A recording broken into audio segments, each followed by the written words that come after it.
Guys ఇప్పుడు మీరు data అనలిస్ట్‌గా వర్క్ చేస్తున్నారు and data engineer side shift అవ్వాలనుకుంటున్నారా? ఆన్‌లైన్‌లో చాలా అడ్వైజెస్ ఉంటాయి. లైక్ పైథాన్ నేర్చుకోండి, స్పార్క్ నేర్చుకోండి, సర్టిఫికేట్స్ చేయండి అని చాలా ఉంటాయి. కానీ అది యాక్చువల్లీ రోడ్ మ్యాప్ కాదు. దాన్ని జస్ట్ గూగుల్ రిజల్ట్స్ అంటారు. దాన్ని పక్కన పెట్టేద్దాం కొంచెంసేపు. ఈ వీడియోలో నేను మీకు డేటా అనలిస్ట్ నుంచి డేటా ఇంజినీర్‌గా ఎలా ఎగ్జాక్ట్‌లీ షిఫ్ట్ అవ్వాలో, ఏమేమి నేర్చుకోవాలో అనేది ఆర్డర్‌గా చెప్తాను. జస్ట్ ఈ వీడియోని పూర్తి వరకు వినండి. ఫస్ట్ ఒక ఇంపార్టెంట్ విషయం ఏందంటే, మీరు జీరో నుంచి స్టార్ట్ చేయడం లేదు. మీరు కానీ డేటా అనలిస్ట్ అయితే మీ దగ్గర ఆల్రెడీ 2 బిగ్గెస్ట్ అడ్వాంటేజెస్ ఉన్నాయి. ఫస్ట్ వచ్చి ఎస్‌క్యూఎల్. ఫ్రమ్ సెలెక్ట్ నుంచి జాయిన్స్, అగ్రిగేషన్స్, విండో ఫంక్షన్స్ ఇలాంటివి అన్నీ మీరు ఆల్రెడీ యూజ్ చేసున్నారు. And actually data engine daily work చేసే దాంట్లో లిటరల్లీ 40% ఎస్‌క్యూఎలే ఉంటది.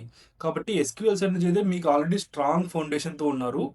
And the second important thing is business understanding. Business పీపుల్‌కి ఎగ్జాక్ట్‌గా ఏం డేటా కావాలి, వాళ్ళకి ఏం రిపోర్ట్స్ కావాలో మీకు ఆల్రెడీ బాగా తెలుసు. చాలామంది ఇంజినీర్స్ ఇప్పుడు ఎలా అంటే టెక్నికల్‌గా స్ట్రాంగ్‌గా అయితే ఉన్నారు. బట్ బిజినెస్ రిక్వైర్మెంట్స్ అర్థం చేసుకోవడానికి చాలా కష్టపడుతున్నారు. అండ్ లిటరల్లీ వాళ్ళు చాలా ఉన్నారు ఈ బిజినెస్ విషయాలు అర్థం చేసుకోవడానికి. కాబట్టి మీరు జీరో నుంచి కాకుండా ఆల్రెడీ సెకండ్ లెవెల్‌లో నుంచి ఉన్నారు. మీకు ఎస్‌క్యూఎల్ అండ్ బిజినెస్ అండర్‌స్టాండింగ్ అంతా మీకు బాగా ఐడియా ఉంది. అండ్ మీరు దాంట్లో మంచి ఎక్స్‌పీరియన్స్‌గా ఉన్నారు. You are not starting from the zero. ఇప్పుడు డేటా అనలిస్ట్‌కి, డేటా ఇంజినీర్‌కి బిగ్గెస్ట్ డిఫరెన్స్ ఏందనేది సింపుల్‌గా చెప్తా చూడండి. డేటా అనలిస్ట్ ఒక క్వెషన్‌కి ఆన్సర్ ఇస్తాడు. అదే డేటా ఇంజినీర్ అయితే ఆ క్వెషన్‌కి ఎప్పుడైనా ఎవరైనా ఆన్సర్ చేయగలిగేలా ఒక సిస్టమ్‌ని బిల్డ్ చేస్తాడు. సింపుల్ ఎగ్జాంపుల్ తీసుకుందాం. సపోజ్ ఒక మేనేజర్ ఆర్ ఒక బిజినెస్ పర్సన్ అడిగాడు. లైక్ నిన్న సేల్స్ ఎంత అని. డేటా అనలిస్ట్ ఏం చేస్తాడు? సింపుల్‌గా ఎస్‌క్యూఎల్ క్వెరీ రన్ చేస్తాడు. రిజల్ట్స్ తీసుకొని మేనేజర్‌కి ఇచ్చేస్తాడు. అయిపోయింది. బట్ ఇక్కడ డేటా ఇంజినీర్ ఏం చేస్తారంటే వాని వర్క్ అలా ఉండదు. సో, వాళ్ళేం చేస్తారంటే సోర్స్ సిస్టమ్ నుంచి డేటా డైలీ ఆటోమేటిక్‌గా వస్తది కదా! దాన్ని వాళ్ళు డూప్లికేట్స్ రిమూవ్ చేయడం, నల్ వాల్యూస్ తీయడం, లాట్ ఆఫ్ ట్రాన్స్‌ఫర్మేషన్స్ అన్నీ చేస్తారు. And they will make sure they will store that in the wear house. అది మాత్రమే కాకుండా ఏపీఐ డౌన్ అయిన పైప్‌లైన్ ఫెయిల్ కాకుండా అండ్ మార్నింగ్ రిపోర్ట్స్ రెడీ అయ్యేలా ఆర్ నైట్ మిడ్‌నైట్ ఏ టైంకి అయినా ప్రాసెస్ చేసి ఆటోమేటిక్‌గా పైప్‌లైన్ రన్ అయ్యేలా చూసుకుంటారు. డేటా ఇంజిన్ పర్పస్ ఏంటంటే క్వెషన్‌కి ఆన్సర్ ఇవ్వడం కాదు. ఆ ఆన్సర్ ఎప్పుడు అవైలబుల్ ఉండే సిస్టమ్ బిల్డ్ చేయడం. ఓకే. మరి డేటా అనలిస్ట్ నుంచి డేటా ఇంజినీర్ అవ్వాలి అంటే ఏం చేయాలి? నా ఒపీనియన్‌లో ఈ 4 స్కిల్స్ మీకు చాలా ఇంపార్టెంట్. ఫస్ట్ వచ్చి పైథాన్. స్ ఈ పైథాన్ అంటే నార్మల్ పైథాన్ కాదు. చాలామంది పైథాన్ అంటే పాండాస్, సీఎస్‌వి అని అనుకుంటారు. కానీ డేటా ఇంజిన్‌లో పైథాన్ పర్పసే వేరు. నైట్ ఆటోమేటిక్‌గా ఈ స్క్రిప్ట్స్ రన్ చేయాలి అంటే ఆర్ ఎర్రర్ హ్యాండిల్ చేయాలంటే అండ్ ఒక బ్యాడ్ రికార్డ్ వల్ల పైప్‌లైన్ మొత్తం బ్రేక్ అవ్వకుండా ఉండాలి అంటే మీకు పైథాన్ బాగా అడ్వాన్స్‌గా తెలిసుండాలి. అండ్ ల్యాప్‌టాప్‌లో వర్క్ అయ్యే కోడ్‌ని ప్రొడక్షన్‌లో కూడా వర్క్ అయ్యేలా చూడాలి. ఇలాంటి కోడ్ రాయగలిగితేనే మీకు పైథాన్ బాగా వచ్చినట్టు. That too in the data engineer field. Second వచ్చి ఎయిర్ ఫ్లో. ఎయిర్ ఫ్లోని సింపుల్‌గా చెప్పాలంటే మీ పైప్‌లైన్‌కి ఒక స్క్రిప్ట్ మేనేజర్ ఉన్నట్టు. ఆ air flow Python scripts or పైప్‌లైన్స్‌కి ఇలా చెప్తాది. నైట్ 2 ఏఎంకి స్క్రిప్ట్ రన్ చేయి. ఆర్ ఫెయిల్ అయితే అలర్ట్‌ని పంపండి. ఆర్ ప్రీవియస్ స్టెప్ కంప్లీట్ అయ్యాకనే నెక్స్ట్ స్టెప్‌కి ఎళ్ళండి. ఇలా ఆల్మోస్ట్ పెద్ద కంపెనీస్ అందరూ ఎయిర్ ఫ్లోనే వాడతారు ఈ ఆర్కెస్ట్రేషన్ కోసం. అండ్ థర్డ్ వచ్చి ఇది కొంచెం ఇంపార్టెంటే. Pick any cloud platform. We have GCP, AWS and Azure. 3 కూడా నేర్చుకోవాల్సిన అవసరం అయితే అస్సలు లేదు. ఏదో ఒక్కటి పిక్ చేసుకోండి. తర్వాత ఒక సింపుల్ ఫోన్ అర్థం చేసుకోండి. లైక్ రా డేటా ఎక్కడ స్టోర్ అయితాది, ట్రాన్స్‌ఫర్మేషన్ ఎక్కడ జరుగుతాది, అండ్ ఫైనల్ రిపోర్టింగ్ కోసం వేర్ హౌస్‌లో ఎలా స్టోర్ చేస్తారు. ఈ 3 అనేది బేసిక్‌గా ఈటీఎల్ అంటారు. ఈ 3 అనేది చాలా ఇంపార్టెంట్ కాన్సెప్ట్. ఈ ఫ్లో గాని మీకు అర్థమైతే కాన్సెప్ట్స్ అనేవి చాలా ఈజీగా మీకు అర్థమైతాది. నంబర్ 4 వచ్చి డిస్ట్రిబ్యూటెడ్ ప్రాసెసింగ్.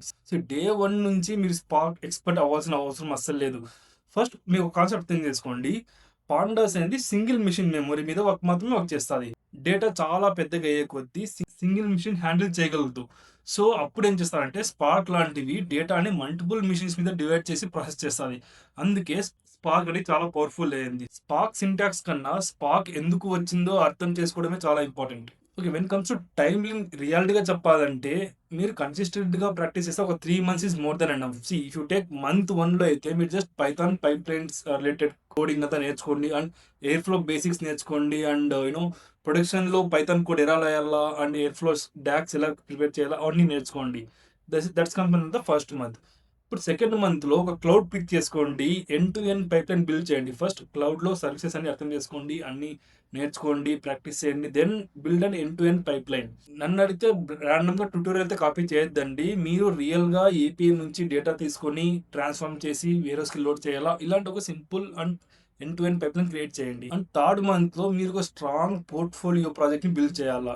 ఆ ప్రాజెక్ట్ ఎలా ఉండాలంటే బ్యాడ్ డేటా ఉండాలి, డూప్లికేట్స్ రికార్డ్స్ ఉండాలి, డౌన్ టైమ్ ఏపీఐస్ ఫాల్స్ అన్నీ ఉండాలి, అండ్ ఫెయిల్యూర్స్ హ్యాండిల్ చేయగలిగేలా ఉండాలి. అండ్ ఇంటర్వ్యూలో బేసిక్గా సర్టిఫికేట్ కన్నా ఈ ప్రాజెక్ట్ గురించి ఎక్స్ప్లెయిన్ చేయడం అనేది ఎక్కువ అడుగుతారు. ఎందుకంటే ఇంటర్వ్యూలో వాళ్ళు అడిగేది ఇలా లైక్ మీ pipeline night time fail అయితే మీరు ఏం చేస్తారు, ఇలాంటి క్వశ్చన్స్ అడుగుతారు. అంతేగాని సర్టిఫికేట్స్ గురించి ఎవరు ఏం మాట్లాడరు. సో మీరు డేటా అనలిస్ట్గా ఉన్నారు కాబట్టి మీరు టెన్షన్ పడాల్సిన అవసరం ఏం లేదు. ఎందుకంటే మీ దగ్గర already SQL and strong concept ఉంది, అండ్ బిజినెస్ అండర్స్టాండింగ్ అయితే ఇంకా భారీగా ఉంది. సో ఇప్పుడు మీరు నేర్చుకోవాల్సింది ఒకటి, perfect Python for the data engineers perspective, and air flow for orchestration and everything, and cloud. Pick one cloud and build and end to end pipeline. And obviously system thinking and business thinking already ఉంది. So ఈ skills మీద మీరు కానీ focus చేస్తే కొన్ని months తర్వాతే మీరు data analyst trying to be data ఇంజనీర్గా చెప్పుకోరు. యూ విల్ బి ఏ బిజినెస్ని అర్థం చేసుకునే డేటా ఇంజనీర్గా అవుతారు. అది చాలా powerful combination. The combination of business understanding plus data engineer is the like top demanding skill ఈ టైంలో. అండ్ మీరు ఏ కంపెనీ టార్గెట్ చేస్తున్నారో కింద కామెంట్ సెక్షన్లో చెప్పండి. సిచ్యువేషన్ బట్టి జీసీబీనా, ఏడబ్ల్యూఎస్, అష్యూర్ అనేది నేను మీకు కామెంట్లో రిప్లై ఇస్తాను.